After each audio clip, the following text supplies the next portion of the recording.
Queridos irmãos e amigos, é um grande prazer estar com vocês. Quero agradecer mais uma vez nosso querido irmão Peter Unro por nos dar esta oportunidade de chegar a vocês com uma pequena meditação da Palavra de Deus. Hoje quero convidá-los a olharem comigo o Salmo de número 103.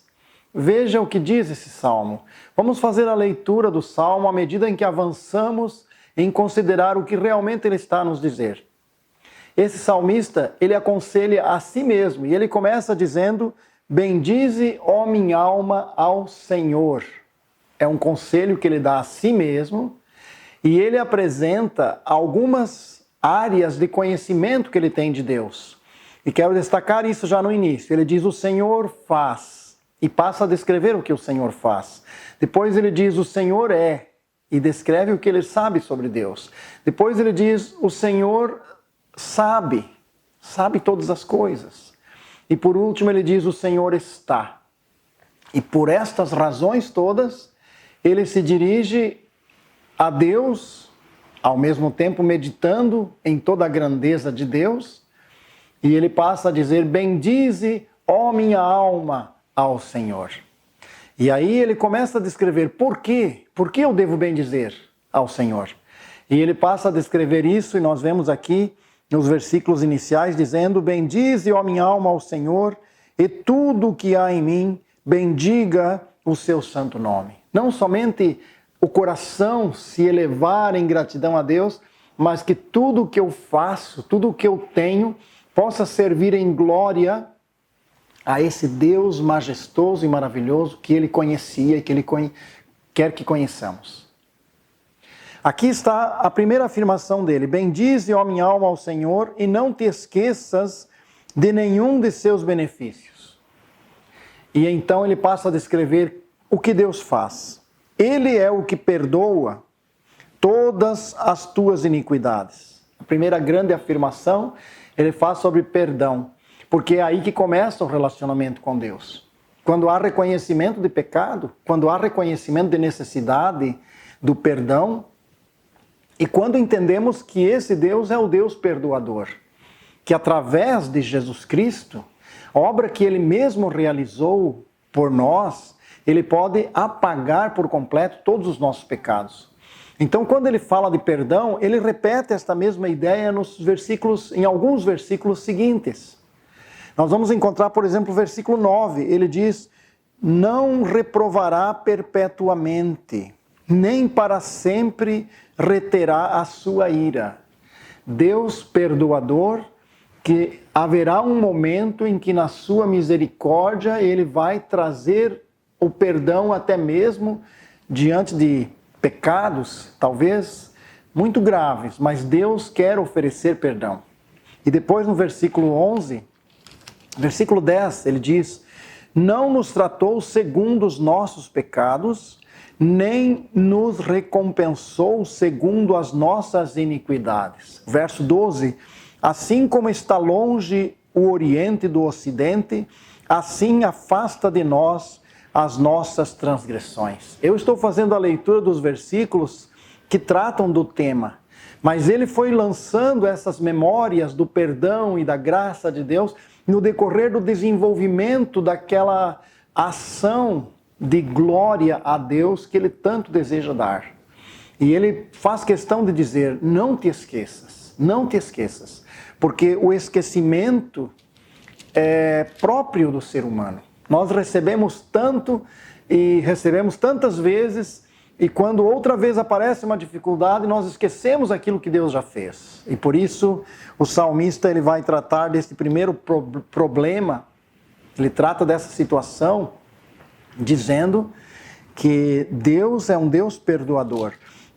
A descrição que ele faz é muito grande. Ele diz: assim como está longe o Oriente do Ocidente, assim afasta de nós as nossas transgressões. Assim como um pai se compadece dos seus filhos, assim o Senhor se compadece daqueles que nele esperam, daqueles que o temem.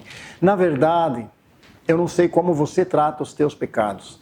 Tenta escondê-los embaixo do tapete?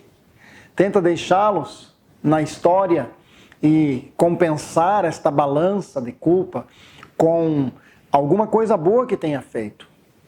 ou chegar ao Senhor e dizer, realmente eu pequei. Mas eu sei que ali, na tua presença, naquele lugar do sacrifício, há perdão.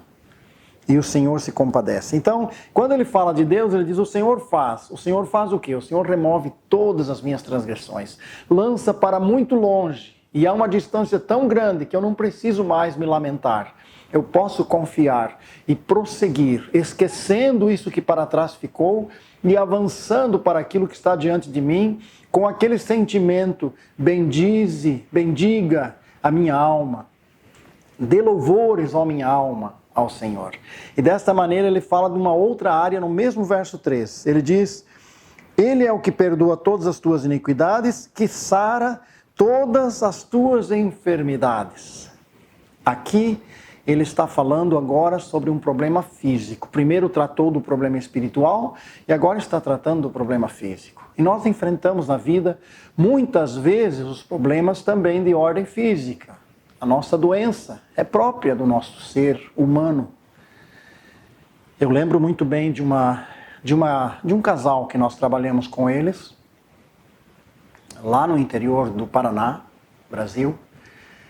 E quando um dia nos telefonaram dizendo, olha, estamos aqui em desespero, não sabemos o que fazer. Os médicos dizem que a nossa filhinha, Aline, o nome da menina, ainda não tinha 1 ano de idade, aproximadamente 1 ano. E eles diziam, por favor, leva-nos até a próxima cidade. A cidade de Francisco Beltrão tinha médicos, tinha um hospital maior. Porque eles dizem que não há mais solução e nós não queremos ver a nossa filha morrer. E eles não têm ambulância para levar. Vocês poderiam nos ajudar. E nós ficamos realmente comovidos com aquilo. Como é que vamos fazer isso? Com o nosso carro, nosso Corcel antigo.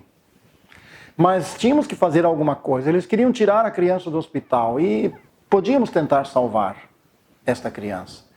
Embora não sabíamos bem tudo o que fazer, mas fomos e corremos aqueles 60 quilômetros com muita emoção, vendo essa criança nas angústias da morte atrás, no banco de trás, ultrapassando pela direita caminhões nas subidas até chegar naquele hospital.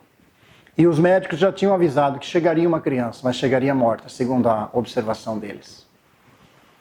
Mais ou menos 15 dias depois, a criança estava completamente recuperada. Ficou lá durante aquele tempo. E nós sentimos a graça de Deus, o poder de Deus, naquela ação, sem muito saber o que fazer. Mas essa graça e esse poder, como diz o texto, ele é o que cura todas as tuas enfermidades. Aqui não estamos falando que Deus é obrigado a fazer. O salmista está falando para si mesmo da sua experiência com Deus. Eu não sei qual é a sua experiência com Deus. Eu sei que há muita gente cobrando de Deus, como se Deus fosse obrigado a fazer. Isso não tem nada a ver com a Bíblia, com este salmo. Deus não é obrigado a fazer nada por nós. Deus apenas o faz por misericórdia, por graça.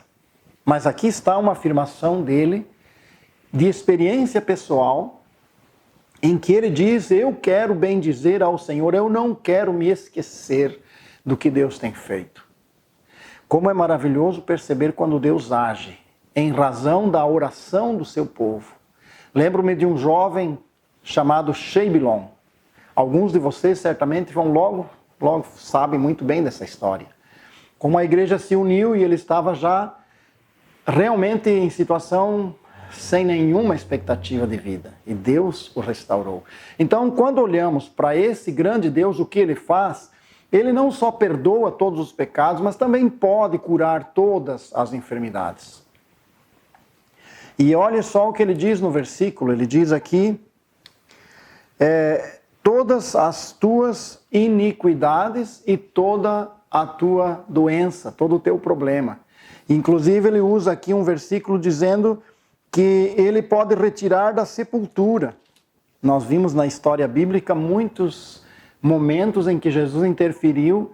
Alguns desses era para ressuscitar, outros era para tirar do último estado, já quando a morte estava já à vista, não havia mais solução. E ele o fez. Então Deus faz na sua graça, na sua sabedoria, no seu poder que ele tem para fazer e no seu objetivo, no seu propósito. Segundo o seu propósito, ele faz. Ele pode retirar da sepultura. Quando não há mais esperança, Ele pode fazer. O Senhor também, aqui diz que no verso 4, que redime a tua vida da perdição, que te coroa de benignidade e de misericórdia. O Senhor diz aqui que traz uma coroa de graça, de misericórdia. A ideia parece que é quando coroa se põe na cabeça. Então parece que a ideia é que o Davi, ele quando fala, ele diz: o Senhor quer que nós guardemos esta lembrança em nossos pensamentos. O Senhor quer colocar sobre a nossa cabeça a alegria de sermos dele, de o servirmos. Ele diz também que esse Deus é o Deus que nos renova. O versículo 5 diz assim: que farta a tua boca de bens, de sorte que a tua mocidade se renova como as da águia. Ele diz de uma renovação. Deus quer renovar o nosso coração, quer fortalecer a nossa alma, quer nos fazer vitoriosos. Não importa onde estivemos, podemos voltar e dizer: bendize, ó minha alma, ao Senhor. Ele nos defende. No verso 6 ele diz: o Senhor faz justiça e juízo a todos os oprimidos. A defesa daquele que está oprimido. Eu não sei onde está você nesta hora, mas se está se sentindo oprimido, seja pelas circunstâncias do mundo, seja pelas circunstâncias da ação do inimigo das nossas almas, Deus diz que Ele quer libertar o oprimido. Ele diz no versículo 7, fez conhecidos os seus caminhos a Moisés e os seus feitos aos filhos de Israel. Aqui nós podemos ver que Deus revela conhecimento, revela o caminho. Então, se pensamos em Deus que faz, nós vamos encontrar o perdão, vamos encontrar a restauração do corpo e da alma, vamos encontrar a vitória no sentido de sermos libertos de qualquer opressão e vamos encontrar direção, o caminho. Ele revela o caminho. Mas depois ele passa a dizer que Deus é. No verso 8 ele diz: quem é Deus? Ele diz: misericordioso e piedoso é o Senhor, e grande em benignidade. Aqui no verso 8 ele fala exatamente disso. Ele é compassivo, paciente, cheio de amor, misericordioso. Depois vamos encontrar o verso 11, 13, 17 e 18 falando do mesmo tema. Ele vai dizer: pois assim como o céu está elevado acima da terra, assim é grande a sua misericórdia para com os que o temem. Aqui nós encontramos uma afirmação a quem Deus faz. Deus faz para aqueles que verdadeiramente o temem. E o temor de Deus nos leva a glorificá-lo. E o temor de Deus leva-nos a aceitar, mesmo quando, para nós, não for exatamente aquela resposta que nós esperávamos. Quem Ele é, o que Ele faz e a quem Ele faz. E depois ele diz: o Senhor sabe. No verso 14 ele diz: pois Ele conhece a nossa estrutura, lembra-se de que somos pó. Quanto ao homem, os seus dias são como a erva, como a flor do campo, assim floresce. O conhecimento dele de nós leva-nos a ter grande compaixão, porque somos tão frágeis, tão pequenos neste universo, nesse mundo. E aqui está ele dizendo: Ele sabe, Ele conhece. Ele conhece a sua vida, Ele conhece a sua situação, Ele conhece a minha vida, a vida dos nossos familiares, Ele conhece tudo que somos, tudo que temos. E o salmista diz: é por isso que eu quero bendizer o Senhor. Ele faz a recordação de o que Deus faz, quem Ele é, tudo o que Ele sabe, e depois ele diz: onde o Senhor está? No versículo 19, ele vai dizer assim: o Senhor tem estabelecido o seu trono nos céus, e o seu reino domina sobre tudo. Independente das circunstâncias, o seu trono está nos céus. Deus ainda está no seu trono. E para este homem chamado Davi, esse Deus não perdeu o controle, nem das circunstâncias no sentido mais amplo da sua história, do seu povo, mas também da sua própria vida e da sua família. E ele diz: Deus está no seu trono. E finaliza o salmo nos versículos 20 a 22, ele finaliza dizendo: bendizei ao Senhor todos os seus anjos, vós que excedeis em força e que guardais os seus mandamentos, obedecendo à voz da sua palavra. Bendizei ao Senhor todos os seus exércitos, vós ministros seus, que executais o seu beneplácito. Bendizei ao Senhor todas as suas obras, em todos os lugares do seu domínio. bendize, ó minha alma, ao Senhor. Quando ele fala aqui dos anjos poderosos, ele diz: bendizei, bendigam vocês, os exércitos celestiais. E depois ele olha para toda a obra criada por Deus, ele diz: bendigam vocês, obras da criação, todos vocês. E depois ele se coloca prostrado e diz: minha alma, bendiga ao Senhor, por tudo que ele tem feito. Eu não sei se você é um desses que teme ao Senhor, que o conhece, que sabe o que ele faz, sabe o que ele pode fazer, e pode entregar-se a ele completamente para que ele o faça. Mas numa entrega semelhante àquela de Jó. Não sei se você já leu o livro de Jó. Mas quando chega o momento em que Jó perde todas as coisas, ele ainda olha para Deus e ele diz: ainda que ele me mate, eu o louvarei. Ele diz: eu não tinha nada, tudo que eu tenho veio dele, e a ele que eu quero adorar, eu quero glorificar. Esta expressão de confiança de que Deus está no seu trono e controla todo o nosso universo. Isso nos leva a uma constatação final, a dizer a nós próprios: bendiga, não se esqueça, quem é o teu Deus, o que ele faz, como ele te conhece e como ele está no controle de todas as coisas. Amém.